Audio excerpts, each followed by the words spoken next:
घर के हर family member की लाइफ आसान करने के लिए एक होम मेकर दिन भर बहुत सारे काम करती है और अपने बहुत सारे एफर्ट डालती है।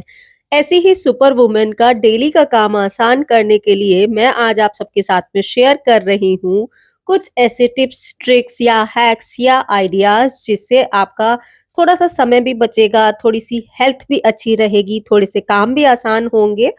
तो कौन-कौन से टिप्स हैं? चलिए शुरू करते हैं। सर्दियों में फ्रेश मटर तो हम सभी को पसंद आते हैं, लेकिन उनको पील करना एक टाइम कंज्यूमिंग टास्क तो है ही, साथ ही जहाँ पर भी बैठ कर के हम मटर छीलते हैं ना, तो वहाँ पर थोड़ा-सा कचरा भी हो जाता है और हमें बहुत ढेर सारे बर्तन भी चाहिए। मसलन एक तो हमें मटर को रखने के लिए, एक छिलके को रखने के लिए और एक जिसमें हम मटर के दाने रखेंगे। तो इसके लिए देखिए एक ही बर्तन अगर आपका सारा काम कर दे तो कितना आसान हो जाएगा ना।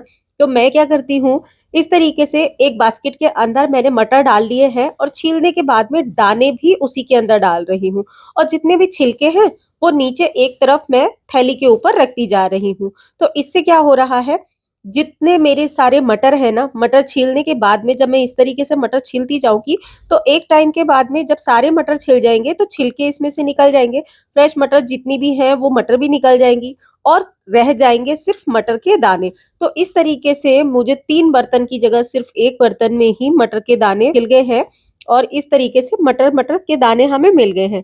दूसरा टिप ये है कि मटर के छिलके जो रहते हैं, इनको आप बिल्कुल भी फेंकें ना। अगर आप घर पर खाद वगैरह बनाते हैं, तब तो आप इसको उसमें यूज़ कर सकते हैं। अगर आप खाद नहीं भी बनाते तो आप एक किसी खाली गमले में थोड़ी-सी मिट्टी डाल कर के छिलके हैं वो डाल दीजिए और ऊपर से मिट्टी डाल दीजिए। जो भी वेजिटेबल के छिलके हैं वो डाल दीजिए, थोड़ा-सा आप इसके ऊपर पर पानी छिड़क दीजिए और ऊपर से मिट्टी डाल दीजिए। कुछ टाइम के बाद में ये खाद बन ही जाएगी, लगभग 3 से 4 महीने लगेंगे लेकिन हाँ, खाद बन जाएगी।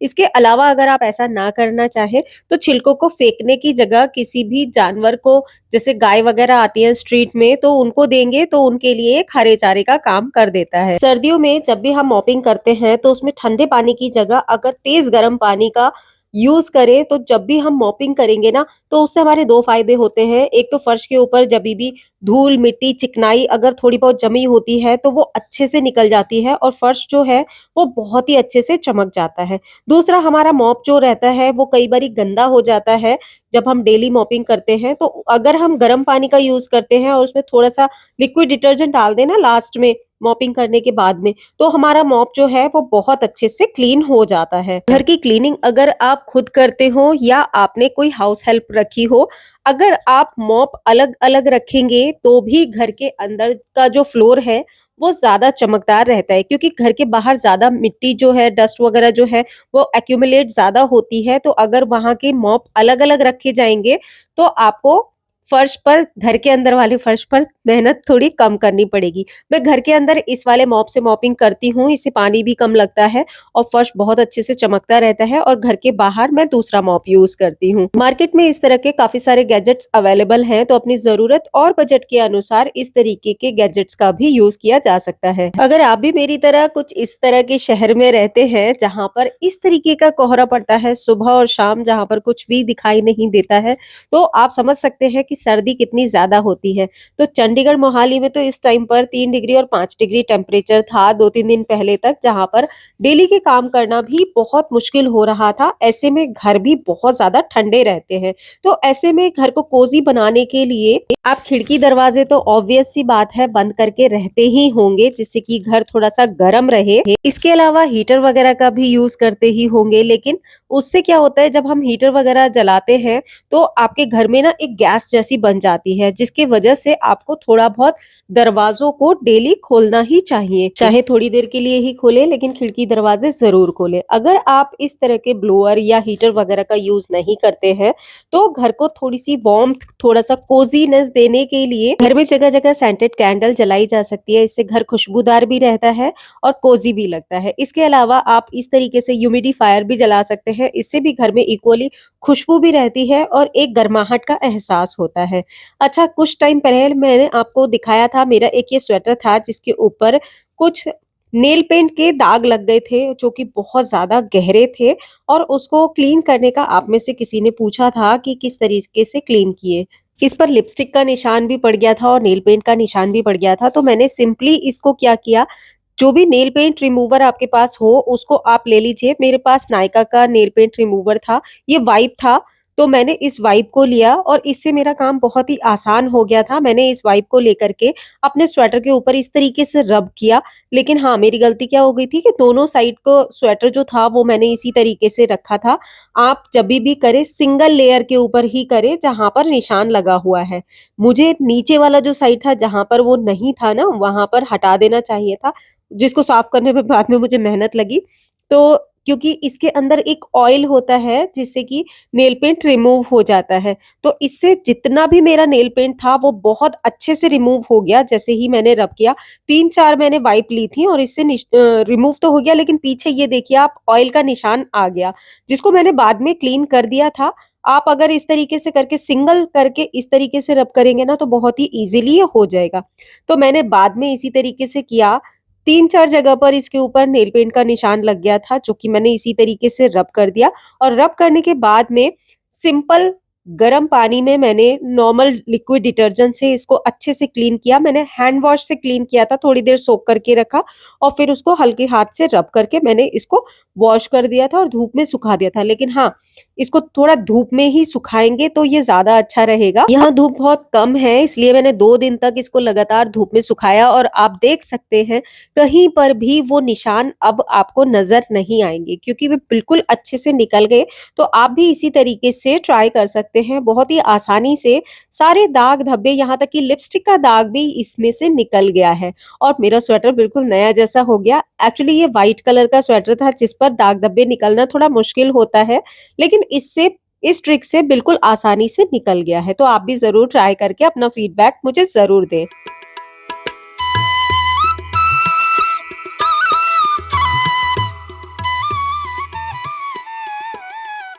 हम होम मेकर भले ही कितनी भी हाउस हेल्प रख लें, लेकिन जब तक खुद क्लीनिंग नहीं करते तब तक सैटिस्फैक्शन नहीं मिलता है।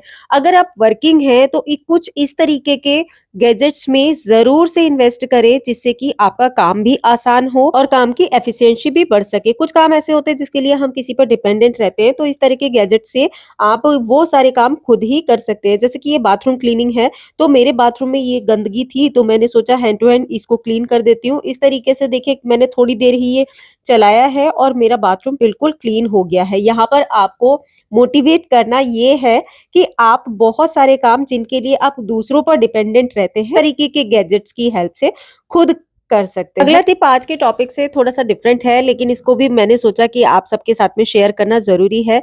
जभी भी पूजा या पूजा रिलेटेड कोई भी काम करें, तो आपके बाल हमेशा बंधे होने चाहिए, चाहे वो गीले ही क्यों ना हो। आज मैंने हेयर वॉश किए थे, लेकिन बाल गीले थे, लेकिन फिर भी पूजा का काम कर रही थी, इसलिए मैंने अपने बालों को पहले टाई कर लिया है। इसके अलावा मंदिर के जो भी आसन वगैरह होते हैं, अगर आपके पास छोटे आसन हैं, तब तो आप उसको स्प्रेड कर ही सकते हैं। लेकिन मैं आपको सजेस्ट करूँगी कि कभी भी आप आसन लेते हैं, तो अगर बड़े आसन लेंगे, तो आपका 2 इन 1 काम हो सकता है। बड़े आसन से आप उसको डबल फ़ोल्ड करके मंदिर के अंदर भी यूज़ कर सकते हैं और जहाँ पर आपको डेकोरेशन का काम हो या चौकी वगैरह लगानी हो, तो बड़ा आसन होगा, तो फिर उसको आप ओपन करके पूरा बड़ा खोल करके फिर वैसे यूज़ कर सकते हैं। अब जैसे कि मैं त्योहार पर लेती हूँ, तो बड़ा आसन ही लेती हूँ। अब जब भी मुझे मंदिर में स्प्रेड करना होता है, तो इसको डबल कर लेती हूँ। इससे अभी सर्दी के टाइम पर मंदिर में भी थोड़ी-सी गरमाइश रहेगी, भगवान जी को भी थोड़ी गर्माहट का एहसास होगा और हाँ, सर्दियों में वेलवेट के आसन ही या फिर कुछ वूलन कपड़े के आसन ही मंदिर में इस्तेमाल करें। नट्स एंड सीड्स हमारी हेल्थ के लिए अच्छे हैं, ये तो हम सभी जानते हैं। लेकिन हर सीड को कंज़्यूम करने का एक सही तरीका भी होता है, वो हम में से सभी को नहीं पता है। तो जैसे कि ये मेरे पास कुछ सारे सीड्स रखे हैं, इन सभी सीड्स को खाने का भी अलग-अलग तरीका है, जिसमें कि मैंने ये 3 सीड्स निकाले हैं, जिसमें है ये व्हाइट सेसमे सीड्स यानी कि सफ़ेद तिल, सनफ्लावर सीड्स और पंपकिन सीड्स। तो इन तीनों को बराबर की क्वांटिटी में लेकर के यानी कि 1-1 चम्मच मैंने लेकर के इसको हल्का रोस्ट करेंगे और इसके अंदर बिल्कुल भी नमक नहीं डालेंगे। अनसॉल्टेड ही इसको कंज़्यूम करा जा सकता है और मॉर्निंग के टाइम पर कंज़्यूम करेंगे तो ये बहुत अच्छे रहते हैं। नेक्स्ट आते हैं चिया सीड्स। तो चिया सीड्स को खाने से पहले लगभग 1 से 2 घंटे तक अगर आप भिगो करके रखते हैं, तब ये आपकी हेल्थ के लिए अच्छे होते हैं और इसको 1 चम्मच से ज्यादा कंज्यूम नहीं किया जाता है। नेक्स्ट बात करूंगी फ्लैक्स सीड्स के बारे में। तो ये हमारी हेल्थ के लिए बहुत अच्छे होते हैं, लेकिन इनको खाने का सही तरीका और सही समय भी हमें पता होना चाहिए। फ्लैक्स सीड्स क्योंकि गर्म होते हैं तो इसलिए इसको गर्मियों में इस्तेमाल नहीं किया जाना चाहिए। सर्दी में इस्तेमाल करेंगे तो ये बहुत अच्छे रहते हैं हेल्थ के लिए। दूसरी चीज, इसको भी 1 चम्मच से ज्यादा आपको यूज नहीं करना है। इनको यूज करने से पहले आपको अच्छे से रोस्ट करना है और उनका पाउडर बना करके किसी भी चीज के ऊपर, जैसे कि दही है या आपकी जो भी स्मूदी वगैरह है उसके ऊपर स्प्रिंकल करके आप इसको कंज्यूम कर सकते हैं। बाहर का खाना हमारी हेल्थ के लिए कितना नुकसानदायक है ये तो अभी हम सभी लोग अवेयर हो रहे हैं धीरे धीरे करके, लेकिन पैकेट में मिलने वाली चीजें कितनी ज्यादा नुकसानदायक है ये अभी हम जानते तो है, लेकिन उस चीज को मानते नहीं है। तो कोशिश करें कि घर में कुछ ऐसा हेल्दी बना करके रखें जो आपकी कभी भी छोटी छोटी भूख के लिए अच्छा रहता है और हेल्दी भी रहता है। मैं मार्केट से काफी कम मात्रा में अब पैकेट वाली चीजें परचेज करती हूँ, लेकिन हाँ, ऐसा तो पॉसिबल नहीं है कि बिल्कुल ही आप बंद कर दें, लेकिन जितना हो सके घर में बना करके खाने में आपका बेनिफिट ये रहता है कि एक तो वो हेल्दी होती है, आप उनकी क्वांटिटी, जो स्पाइसेस हैं, चीजें हैं, उनकी क्वांटिटी घटा या बढ़ा सकते हैं, उनको चेंज कर सकते हैं, अपनी पसंद के अनुसार आप उसको बना सकते हैं। हाइजीन लेवल जो है वो आपका ज्यादा रहता है और घर की बनी हुई चीजें नुकसान नहीं देती हैं अगर आपने उनको ठीक तरीके से किया है। इसके अलावा हम लोग जो यूज करते हैं ऑयल, वो हेल्दी ऑयल अपनी हेल्थ के अनुसार ही यूज करते हैं। मार्केट में मिलने वाली चीजों में ज्यादातर पाम ऑयल का यूज किया जाता है। कुछ ऐसे ड्रिंक्स, कुछ ऐसी चीजें जिसको बनाने में टाइम तो कम लगता ही है, हमारी हेल्थ के लिए अच्छी होती हैं, मैं जरूर बनाती हूँ और पिछले कई सालों से मैं इनको अपने घर पर खुद ही बनाती आ रही हूँ। मार्केट की अपेक्षा ये घर में बनाई हुई हाइजीनिकली भी अच्छी होती हैं और सस्ती भी पड़ती हैं। तो आज का वीडियो इतना ही था। उम्मीद करती हूँ आपने एंजॉय किया होगा, कुछ भी हेल्पफुल लगा तो इस वीडियो को लाइक जरूर कीजिएगा। मैं आपसे जल्दी मिलूंगी एक नए और इंटरेस्टिंग वीडियो में। Till then be happy, be active, अपना ख्याल रखिए और मस्त रहिए। Bye bye.